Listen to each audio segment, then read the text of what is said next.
Good morning, good people of the snow. This is Ben Vandenbos from the Sawtooth Avalanche Center, and I wanted to quick tell you about a couple of avalanches that I looked at yesterday and what they say about our snowpack on the whole and what they mean for you as you're traveling in the mountains.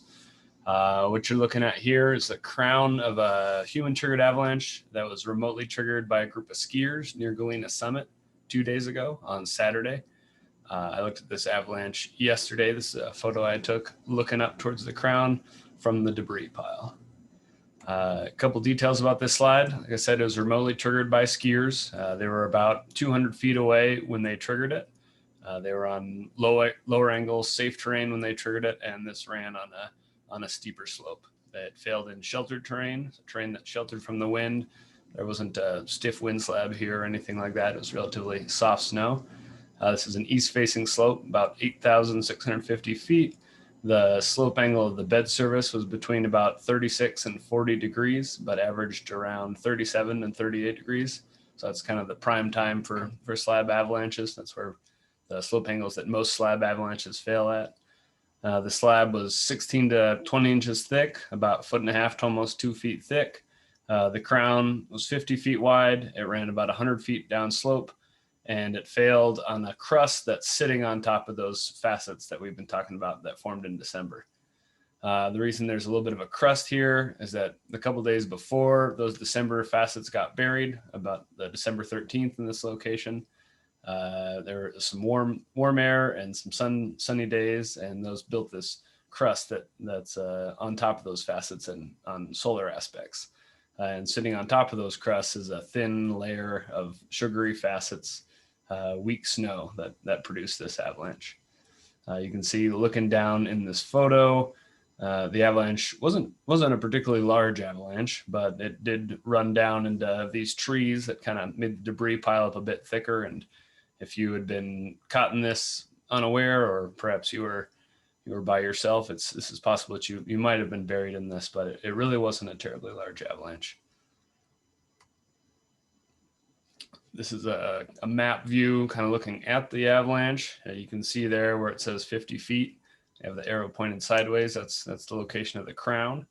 The toe of the debris is indicated below there. You can actually see those bigger trees in the image there. And then up and right of that is the trigger point. What you see cutting across this image here is this old summer road, the old Galena Summit toll road. And because that road was built, the slope is a little bit steeper below the road, and that steeper portion of the slope is where the avalanche failed. Again, this isn't a big avalanche, but even these small avalanches are important because they're signs that in other terrain you also have a chance of triggering avalanches or encountering avalanches like this. And even in small terrain like this, as that photo showed, a small avalanche can be pretty consequential. Additionally, if we back out a little bit, that area of the avalanche is still indicated there. You can see that big hairpin turn that leads up to Galena Summit proper here. You see a very similar slope off on the upper left side of the photo. Now this ridge is the skin track. This is Titus Ridge. People often skin along here, and sometimes at the end of the day, they'll ski down in here in the upper left or in here, and then ski out along the base of these slopes. We already had one human-triggered avalanche that partially buried a skier over here in this area known as the Forecaster Rocks. And sometimes you do see people skiing out along the base of these slopes. This slope that sits above the highway here is loaded with snow. It has a very similar snowpack structure to the slope that avalanched on Saturday, and that's something to bear in mind when you're traveling out in the mountains. One last photo from that area from yesterday. This is looking towards the Titus Lake chutes. You can see in the upper left here, those are the top of the lake chutes there. And you can see some obvious signs of wind loading, this large cornice that forms these kind of drifts here. Then if you look a little closer in the foreground, on this slope that's pretty darn similar, there's this partially blown in crown from that an avalanche that probably occurred during that most recent avalanche cycle. This is another instance where you're seeing these avalanches on smaller slopes, and they're pointing you to instabilities that on larger slopes could be very hazardous. So I looked at that slide in the morning, and then after that, I went to go check out this pretty interesting series of avalanches that I'd spotted from across the valley, not terribly far north from Galena Summit. If you drive north over the summit down to the headwaters of the Salmon River there's a series of drainages that form the headwaters. One of them is Beaver Creek, and this is between Beaver Creek and Little Beaver Creek. The divide here that you can see is that the Little Beaver divide, and off to the left, if the image were a little bit further zoomed out, you'd be seeing Abe's Chair, which is a kind of well-known landmark in the area. And this photo, you can see a series of pretty interesting persistent slab avalanches that all occurred on relatively similar slopes. We're a little above 9,000 feet and facing about east to northeast here. So relatively similar to where that other slide was.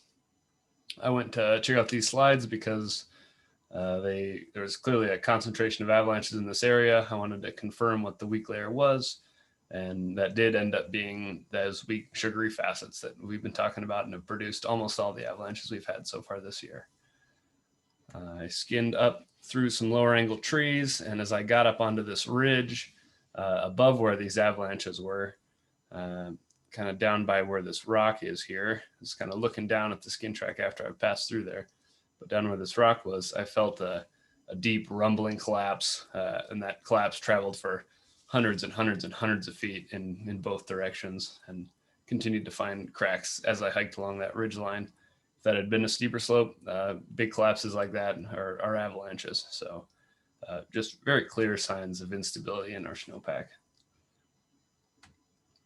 So you might find yourself asking, why is this important?